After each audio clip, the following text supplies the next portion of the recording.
The laughter was cruel and sharp as Charlotte Mills stood at the entrance of Pinnacle Shooting Club, her discount store clothes clashing against the marble floors like a stain on pristine white fabric. "Look what the welfare office dragged in," sneered Marcus Blackwood, the club's owner, his voice dripping with the kind of contempt usually reserved for something you'd scrape off your shoe. "Did you get lost looking for the food bank? Sweetheart, this isn't a charity case facility." But what happened next would shatter more than just his arrogance. It would rewrite the laws of physics and leave an entire room of elite marksmen questioning everything they thought they knew about impossible shots. Charlotte had driven 3 hours in her rusted Honda Civic to reach Pinnacle Shooting Club, using the last of her savings to pay the guest fees. At 34, she looked every bit the struggling single mother.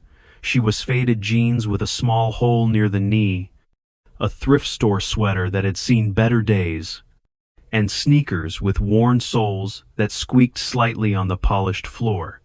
Her auburn hair was pulled back in a simple ponytail, and her face bore the tired lines of someone who worked double shifts just to keep the lights on. The club itself was a monument to excess. Crystal chandeliers hung from vaulted ceilings, and the walls were lined with trophy cases, displaying awards from the nation's most prestigious shooting competitions. Members moved through the space with the casual confidence of people who had never worried about a mortgage payment or medical bill. Their custom rifles cost more than Charlotte made in a year, and their tailored shooting jackets bore patches from exclusive clubs and military units that most people could only dream of joining. If Marcus Blackwood embodied everything Charlotte despised about wealth and privilege. At 52, he had inherited the club from his father and transformed it into a playground for the elite. His own shooting achievements were modest at best, but his connections were impeccable. Senators, judges, and Fortune 500 CEOs were regular members. And Marcus had parlayed these relationships into a small empire of political influence and business deals. He stood 6 feet tall, with silver hair perfectly styled, wearing a shooting jacket that probably cost more than Charlotte's car. "I have a reservation," Charlotte said quietly, pulling a crumpled confirmation email from her purse. Her voice carried a slight tremble, not from fear but from the effort of controlling her anger. She had spent years being looked down upon, dismissed, and marginalized. But this time was different. This time, she had a purpose that went beyond proving herself. Marcus barely glanced at the email before handing it to his assistant, a sharp-faced woman named Victoria, who looked at Charlotte like she was examining a particularly unpleasant insect. "There must be some mistake," Victoria said, her manicured fingers clicking across her tablet. "The Pinnacle Club doesn't typically accommodate walk-in clients. The reservation was made 6 months ago," Charlotte replied, maintaining her composure despite the growing circle of onlookers. Several club members had paused their conversations to watch the spectacle, their expensive drinks forgotten, as they anticipated the entertainment of watching this obviously out-of-place woman be escorted from the premises. A man in military fatigues with a chest full of ribbons stepped forward, his face twisted in disgust. "This is exactly what's wrong with this country," he announced loudly enough for everyone to hear. "You let just anyone walk in here, and pretty soon the whole place goes to hell. Next thing you know, we'll have food stamp recipients demanding access to our private facilities." The comment drew approving nods from several members, and Charlotte felt the familiar burn of humiliation in her chest. But beneath that familiar pain was something else, a cold, calculating anger that had been building for years. She thought about her daughter Emma, waiting at home with a babysitter Charlotte couldn't really afford. Working on homework at a kitchen table Charlotte had bought second-hand, She thought about the bills piling up on that same table, and the job applications that had been rejected because she didn't have a college degree or the right connections. But most of all, she thought about the real reason she was here, and the secret she had carried for 15 years. "I'd like to use lane 12, please," Charlotte said, her voice now steady as steel. "According to your website, it's available for the next 3 hours." Marcus's face flushed red with irritation. He wasn't used to being challenged, especially not by someone so obviously beneath his social station. "Look, lady, I don't know what kind of game you're playing, but this is a serious facility for serious shooters. We have Olympic medalists and Navy SEALs who train here. You can't just waltz in with your Walmart outfit and expect to be treated like you belong." The insults continued, each one designed to drive Charlotte away. They mocked her appearance, her obvious financial struggles, even speculated crudely about her personal life and how she might have earned the money for the guest fees. Charlotte absorbed each barb silently, but inside, a different version of herself was awakening, one that had been dormant for far too long. What none of them knew was that Charlotte Mills was not who she appeared to be. 15 years ago, she had been Sergeant Charlotte Reynolds, one of the Army's most classified assets. Her official records listed her as a communications specialist, but her real work had involved capabilities that remained sealed under the highest levels of national security. She had been part of an experimental program that pushed the boundaries of human marksmanship beyond what conventional training could achieve. Using techniques that blurred the line between skill and something approaching the supernatural, the program had been shut down after an incident that had nearly exposed state secrets, and Charlotte had been quietly discharged with a new identity and a pension that barely covered basic living expenses. She had tried to build a normal life, falling in love with a man who died in a construction accident when Emma was barely 2 years old. Since then, it had been a constant struggle to survive while keeping her true abilities hidden from a world that wouldn't understand them. But today, that carefully constructed facade was about to crumble. "You know what?" Marcus said, his voice taking on a tone of malicious amusement. "I'll tell you what we're going to do. Since you're so insistent on embarrassing yourself, I'll give you exactly one shot to prove you belong here. One bullet, one target, and when you inevitably miss, you walk out of here and never come back. Hell, I'll even provide the ammunition. Wouldn't want anyone to think we weren't generous to the less fortunate." The crowd gathered closer, their excitement palpable. Several members had pulled out their phones, ready to record what they assumed would be a humiliating failure that they could share with their friends later. Charlotte looked around at the sea of expectant faces, each one displaying varying degrees of cruelty, amusement, and contempt. "One shot," she repeated slowly, as if considering the offer. "And if I make it?"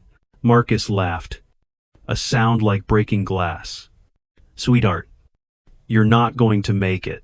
But if by some miracle you manage to hit the target, I'll personally apologize and let you shoot for free. I want it in writing," Charlotte said, producing a small notebook and pen from her purse. "And I want witnesses." The request drew more laughter, but Marcus was so confident in the outcome that he gladly scrawled his agreement on the paper, signing it with a flourish.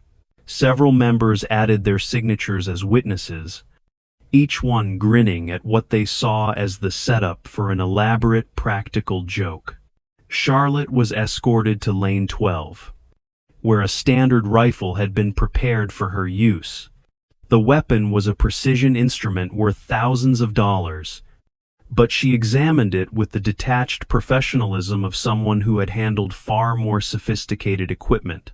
Her fingers moved across the rifle's components with muscle memory that hadn't faded, despite 15 years of dormancy. The target was set at a challenging but not impossible distance, 300 yards, well within the capabilities of an experienced shooter, but potentially daunting for an amateur. What the onlookers didn't know was that Charlotte had routinely made kills at distances 3 times that far, under conditions that would have been impossible for ordinary snipers. But as Charlotte settled into position, she noticed something that made her pause. 2 targets had been set up in her lane. Not one. They were positioned at slightly different distances and angles, creating a scenario that would require 2 separate shots to hit both. It was clearly an attempt to make her task even more impossible, and she could hear Marcus chuckling behind her. "Oops," he said in mock embarrassment. "Looks like our range setup got confused. Hope you don't mind the extra challenge. Though I suppose it doesn't matter since you're only getting 1 shot anyway." Charlotte studied the setup with growing interest. The 2 targets were positioned in such a way that hitting both with a single bullet would be physically impossible by conventional means. The angles were wrong, the distances too varied, and the trajectory required would defy basic ballistics. But as she analyzed the geometry of the shot, Charlotte's mind began calculating possibilities that existed beyond the realm of normal marksmanship. During her classified service, Charlotte had been trained in techniques that military scientists barely understood themselves. They involved manipulating variables that conventional shooters never considered: micro-adjustments in barrel harmonics, exploitation of bullet design characteristics, and most remarkably, the ability to induce controlled trajectory modifications through precise application of spin and environmental factors. The techniques required not just extraordinary skill, but an almost supernatural understanding of physics and ballistics. "Take your time, honey," called out one of the onlookers. "We've got all day to watch you fail." Charlotte ignored the taunts and continued her preparation. She adjusted the rifle's position with microscopic precision, made mental calculations that accounted for air density, humidity, and temperature variations, and began the breathing exercises that had once made her one of the most feared snipers in the world. As she settled into the zone where her true abilities resided, the cruel laughter and mocking comments faded into background noise. What happened next would later be analyzed by ballistics experts and physicists, debated in classified military circles, and ultimately dismissed by most as impossible, despite overwhelming evidence to the contrary. Charlotte squeezed the trigger with the same gentle pressure she had once used to eliminate high-value targets in hostile territory. The rifle's report echoed through the club's shooting area, followed immediately by the distinctive sound of metal striking metal not once, but twice in rapid succession. At the first target, a perfect hole appeared dead center in the bullseye. But the bullet didn't stop there. Instead of following a normal trajectory, it had somehow curved in mid-flight, describing an arc that should have been impossible according to conventional physics. The projectile struck the edge of the first target at precisely the right angle to alter its course, sending it careening toward the second target with enough velocity and accuracy to punch another perfect hole through its center. The silence that followed was absolute. Every person in the club stood frozen, their brains struggling to process what they had just witnessed. Phones that had been recording the expected failure now captured something that defied explanation: a single bullet that had somehow struck 2 targets positioned in a way that should have made such a shot impossible. Marcus Blackwood's face had gone completely white, his mouth hanging open as he stared at the targets. The military officer who had made the earlier disparaging comments about welfare recipients was standing with his arms at his sides, his expression one of complete bewilderment. "Victoria," who had treated Charlotte with such obvious disdain. It was holding her tablet with trembling hands. Charlotte calmly set the rifle down and turned to face the assembled crowd. Her expression remained neutral. But there was something different about her now, a kind of quiet confidence that commanded respect, even from those who had been mocking her moments before. "I believe," she said in a voice that carried clearly through the stunned silence, "that constitutes a hit." The implications of what had just occurred began to sink in as the crowd slowly approached the targets to examine the evidence. Both holes were perfect center shots, and the angle of the bullet's path through the first target clearly showed the impossible curve that had allowed it to reach the second. Several members pulled out their own phones to photograph the targets. As if documenting evidence of a miracle, Marcus remained frozen in place, his worldview crumbling as he tried to rationalize what he had witnessed. This woman, whom he had dismissed as beneath contempt, had just performed a feat of marksmanship that violated everything he thought he knew about shooting. The signed agreement he had treated as a joke now felt like a legal document that could destroy his reputation if word of this incident spread. But Charlotte wasn't finished. As the crowd continued to examine the targets in amazement, she pulled out her phone and began taking her own photographs, not of the targets, but of the witnesses and their reactions. Each image captured the expressions of people who had just seen their assumptions about skill, class, and capability shattered by a single impossible shot.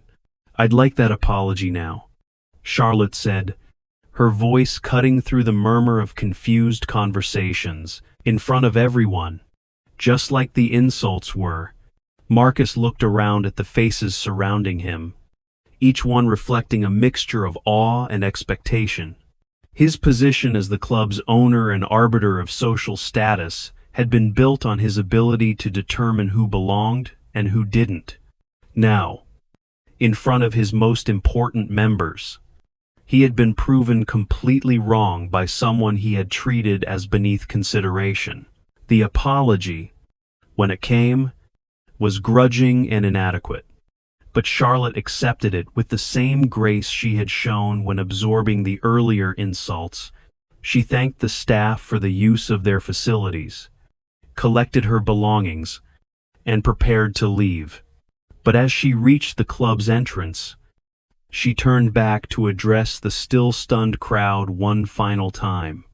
"Oh, and Marcus," she said, her voice carrying a hint of steel that hadn't been there before, "you might want to reconsider your membership policies. You never know what kind of talent you might be turning away." As Charlotte walked to her battered Honda Civic, she could feel dozens of eyes watching her through the club's windows. The impossible shot she had just made would become legend within shooting circles, but it would also raise questions she wasn't prepared to answer. Her cover as a struggling single mother had been blown, replaced by something far more mysterious and potentially dangerous. But for the first time in 15 years, Charlotte felt truly alive. The skills she had tried so hard to bury were still there, waiting beneath the surface of her carefully constructed normal life. And now that they had been revealed, she began to wonder what other impossible things she might be capable of achieving. The drive home gave her time to think about the consequences of what had just occurred. By tomorrow, word of the impossible shot would spread through social media and shooting forums. People would demand explanations she couldn't provide, and attention she had spent years avoiding would suddenly be focused on her and her daughter. But there was also opportunity in the chaos she had created. The same wealthy elite who had treated her with such contempt would now be forced to acknowledge her abilities. Doors that had been closed to her because of her social status might now open because of her demonstrated skills. And perhaps most importantly, she had shown Emma through the video she had quietly recorded on her own phone that fighting back against injustice was not only possible but necessary. The story of Charlotte Mills and her impossible shot would spread far beyond the walls of Pinnacle Shooting Club, inspiring others who had been dismissed and underestimated, but it would also attract attention from people who recognized the techniques she had used, people who knew that such abilities were supposed to remain buried in classified files. As she pulled into her modest apartment complex, Charlotte realized that her old life was over. The woman who had walked into that club as a target for cruel amusement had emerged as something far more powerful and dangerous. Whatever came next, she would face it with the same precision and determination that had guided her impossible bullet through its miraculous arc. The targets still hanging in Lane 12 bore testament to the moment when physics bent to will, when years of hidden skill finally found their voice, and when the laughter of the powerful was silenced by the precision of the underestimated. In a world where class and connections seemed to determine everything, one woman had proven that true ability could still rewrite the rules, one impossible shot at a time. The implications would ripple outward for months to come. But that night, Charlotte Mills sat at her second-hand kitchen table, helping her daughter with homework, knowing that tomorrow would bring challenges she hadn't faced in 15 years. The secret she had kept buried was now public knowledge, and both the opportunities and dangers that came with such exposure were about to reshape their lives in ways she could barely imagine. But as she watched Emma work on her math problems with the same focused determination that had guided that impossible bullet, Charlotte knew she had made the right choice. Some secrets were meant to be revealed. Some talents were meant to be shared. And sometimes the only way to change an unjust world was to show it something it had never seen before, even if that something defied every law of physics in the process. Word count 247. The video went viral within hours. Charlotte's phone buzzed incessantly with notifications as the footage of her impossible shot spread across social media platforms like wildfire. The clip had been recorded by multiple witnesses, each angle showing the same physics-defying trajectory that left experts scratching their heads and internet conspiracy theorists working overtime. By the next morning, Charlotte's modest apartment had become ground zero for a media circus she never wanted. News vans lined the street outside her building. Reporters knocked on her door at all hours, and her landlord had already called twice, asking about the situation. Emma, her 15-year-old daughter, was both thrilled and terrified by the sudden attention their quiet life had attracted. "Mom, you're famous," Emma exclaimed, scrolling through her phone as she ate breakfast. "There are like 1 million views already, and everyone's trying to figure out how you did it. Some people are saying it's fake, but others are calling you like a physics-breaking superhero or something." Charlotte sipped her coffee and tried to ignore the persistent knocking at her front door. She had spent years perfecting the art of invisibility, blending into the background of a world that preferred to overlook people like her. Now, that carefully constructed anonymity had been shattered by a single moment of defiance against the cruelty of entitled elites. Her phone rang again, displaying a number she didn't recognize. Like the dozens of others she had ignored that morning, it went straight to voicemail. But this message was different from the interview requests and media inquiries that had been flooding her phone. "Miss Mills, this is Colonel Patricia Hammond from the Department of Defense. We need to talk. I'll be at the Starbucks on 5th Street at noon if you're interested in understanding why your little demonstration yesterday has some very important people, very concerned. Come alone." The message sent a chill down Charlotte's spine that had nothing to do with the morning air. For 15 years, she had lived with the knowledge that her former handlers might someday come calling. but she had hoped her careful obscurity would keep her off their radar permanently. Apparently, physics-defying marksmanship displays had a way of attracting unwanted attention from people who knew such abilities weren't supposed to exist in civilian hands. Charlotte spent the morning pacing her small apartment, weighing her options while Emma peppered her with questions she couldn't answer. How had she made that shot? Where had she learned to shoot like that? Why had she never mentioned being so skilled with firearms? Each question felt like a probe into secrets Charlotte had sworn never to reveal, not even to her own daughter. At 11:30, Charlotte slipped out the back entrance of her building. Avoiding the media, Circus camped out front. The walk to the Starbucks gave her time to prepare for a conversation she had been dreading for 15 years, but had always known was inevitable. The woman waiting for her at a corner table looked exactly like what Charlotte expected from military intelligence, middle-aged, unremarkable, with eyes that missed nothing and revealed even less. Colonel Hammond didn't waste time with pleasantries.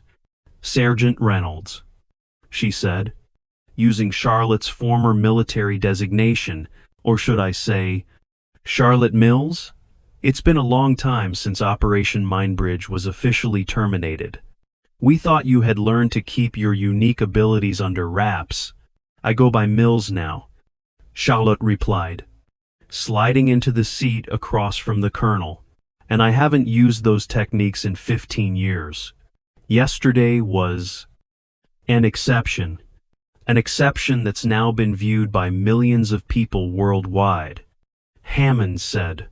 Sliding a tablet across the table, the screen showed various news articles, forum discussions, and expert analyses all focused on Charlotte's impossible shot.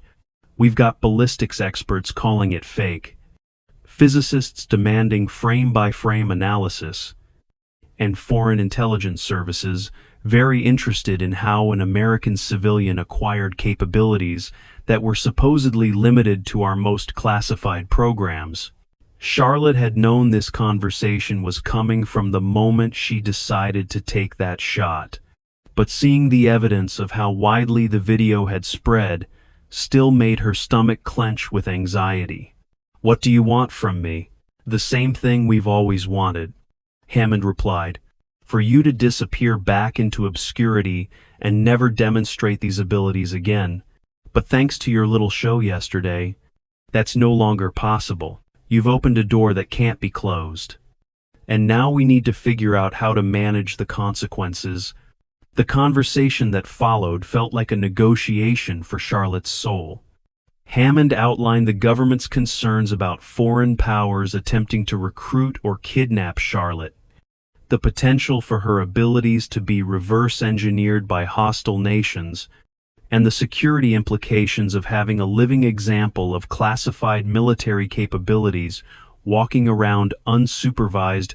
But Charlotte had spent 15 years thinking about this moment, and she was prepared for the colonel's arguments. "You discharged me," she said quietly. "You decided my services were no longer needed, gave me a new identity, and cut me loose with barely enough pension to survive. Now that I've inconveniently reminded the world that I exist, you want to control me again?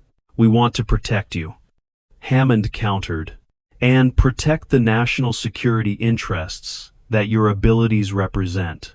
There are people who would do anything to understand how you can make bullets curve in mid-flight, and some of them don't have America's best interests at heart." Charlotte thought about Emma, waiting at home and probably fielding questions from classmates about her suddenly famous mother.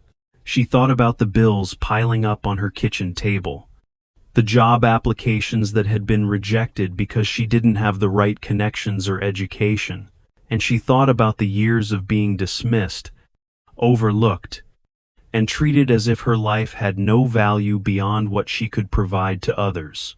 "I want a new deal," Charlotte said finally. "Not just for me, but for my daughter.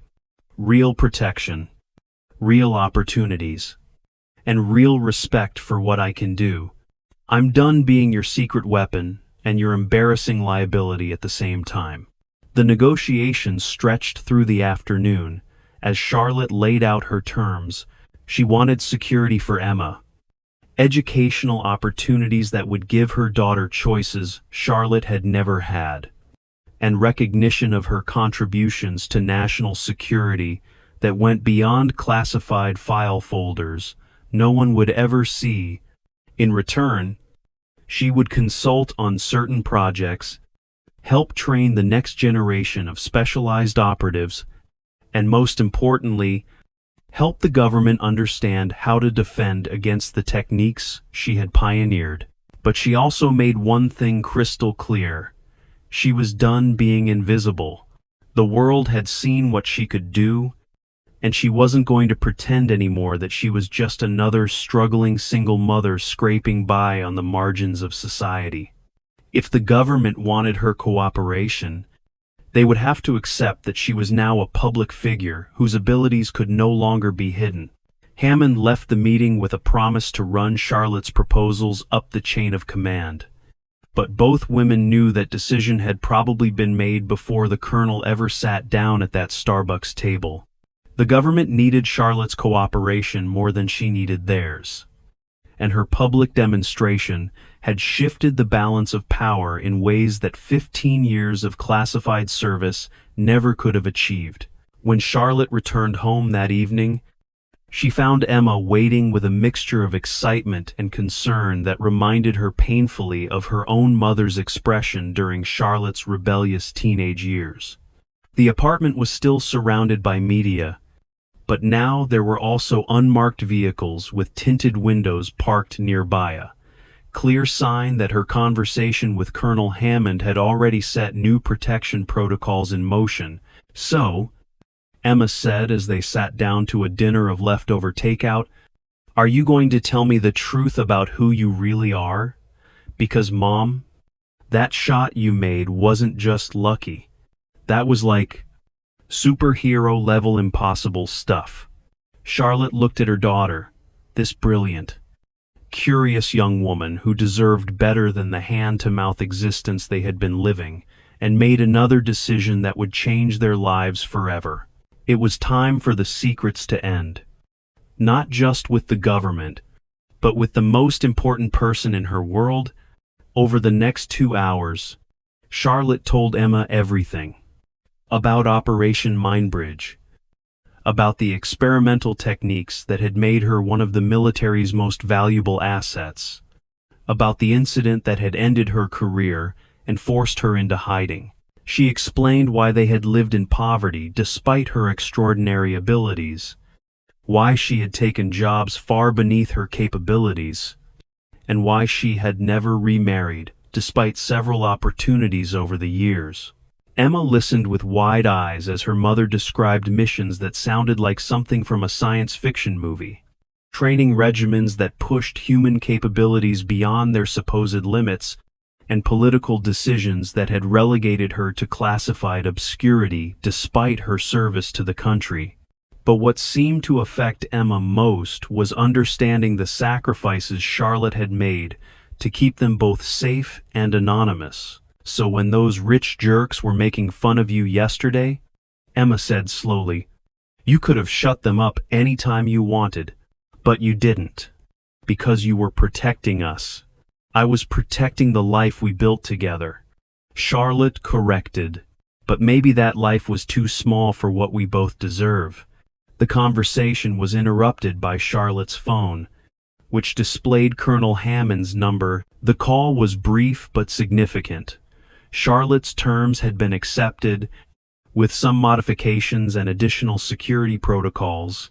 Within a week, they would be relocated to a secure facility where Charlotte could begin her new role as a consultant and trainer, while Emma would have access to educational opportunities at the finest schools in the country. But there was one more condition. Charlotte's public persona would need to be carefully managed. The impossible shot had made her famous, but the full extent of her abilities and their origins would remain classified. She would become the public face of advanced marksmanship training, a role model for women in shooting sports, and an advocate for recognizing overlooked talent in all its forms. As Charlotte tucked Emma into bed that night, something that had become increasingly rare as her daughter grew older, she reflected on the chain of events that had started with cruel laughter and ended with a complete transformation of their lives. The woman who had walked into Pinnacle Shooting Club had been invisible, dismissed, and powerless. The woman who walked out had reclaimed her identity and her value in ways she hadn't thought possible. But perhaps most importantly, she had shown Emma that fighting back against injustice wasn't just possible, it was necessary.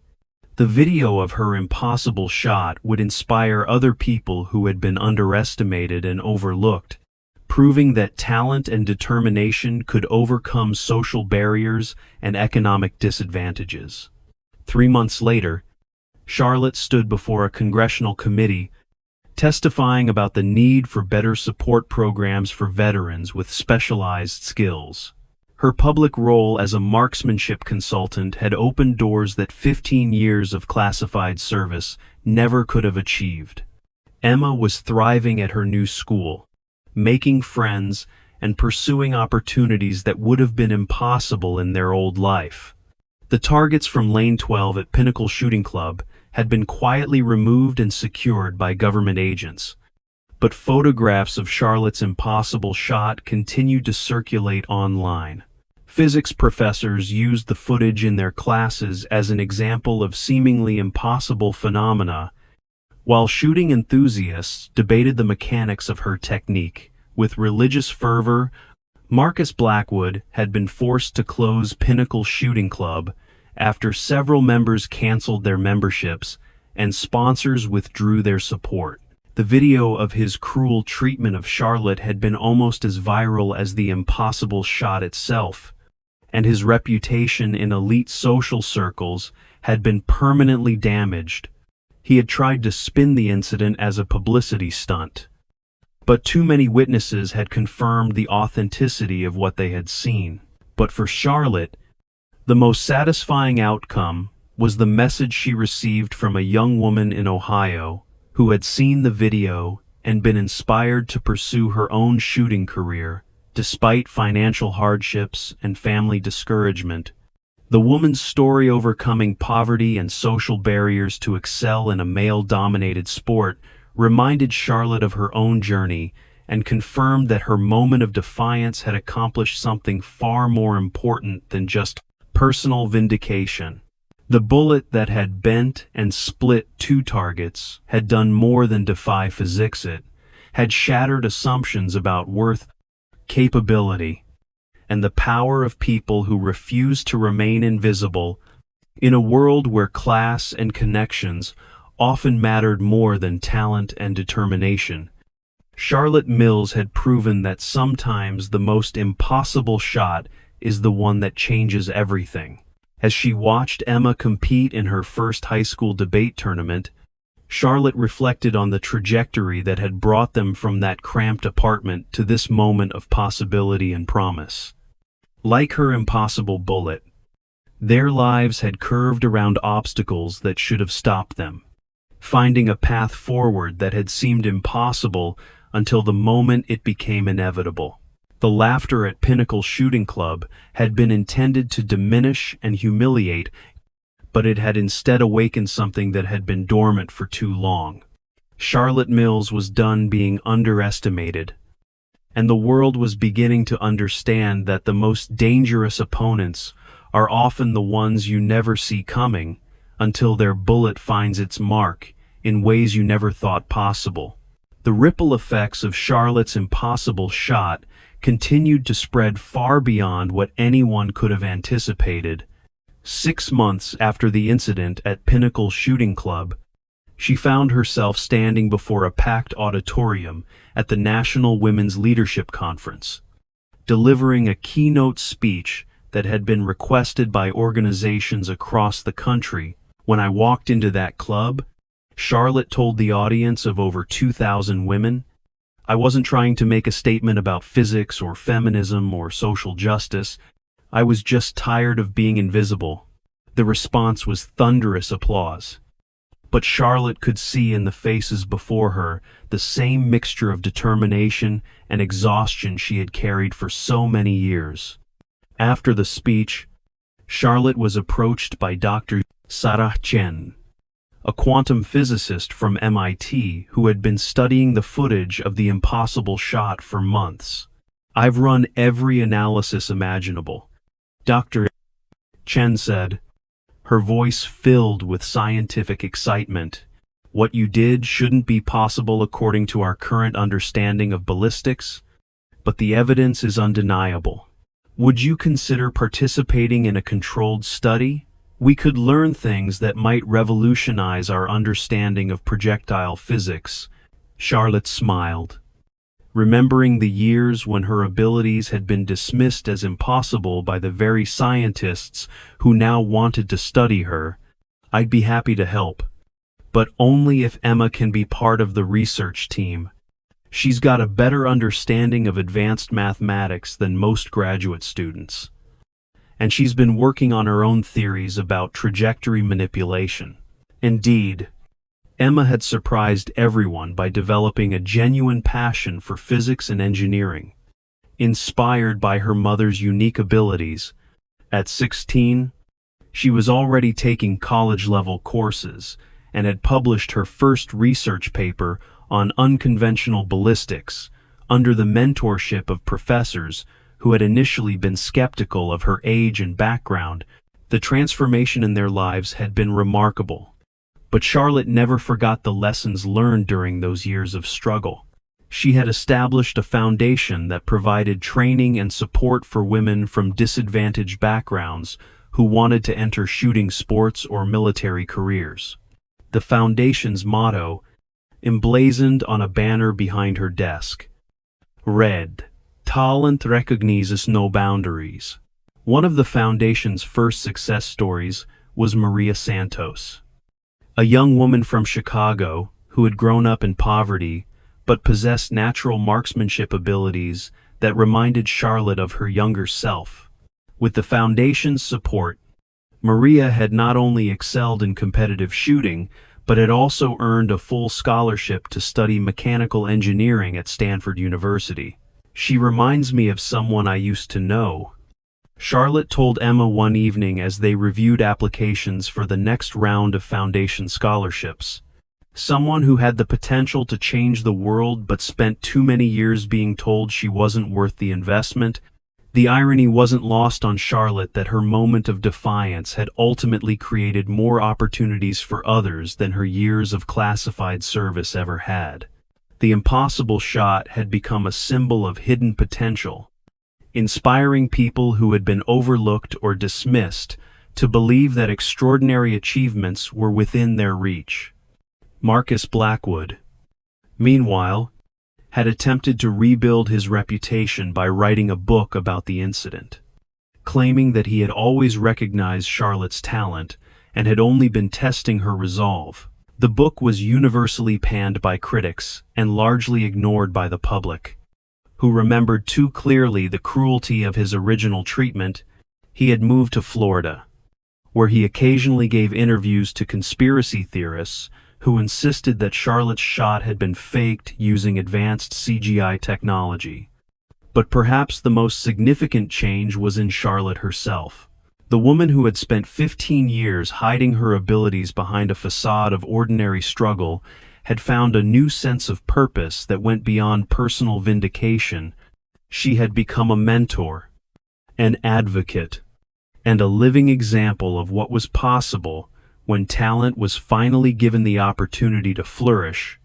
Late at night, when the foundation's work was done and Emma was asleep, Charlotte sometimes returned to the shooting range she had built behind their new home. In the quiet darkness, she would practice the techniques that had once been classified secrets, pushing the boundaries of what was possible with each carefully placed shot. But now, instead of aiming at targets, she was aiming at a future where no one would have to spend years being invisible, where potential would be recognized regardless of its packaging. and where the only impossible shots were the ones that remained untaken. The bullet that had bent physics had also bent the trajectory of countless lives, proving that sometimes the most powerful weapon isn't the one that destroys, but the one that inspires others to believe in the impossible.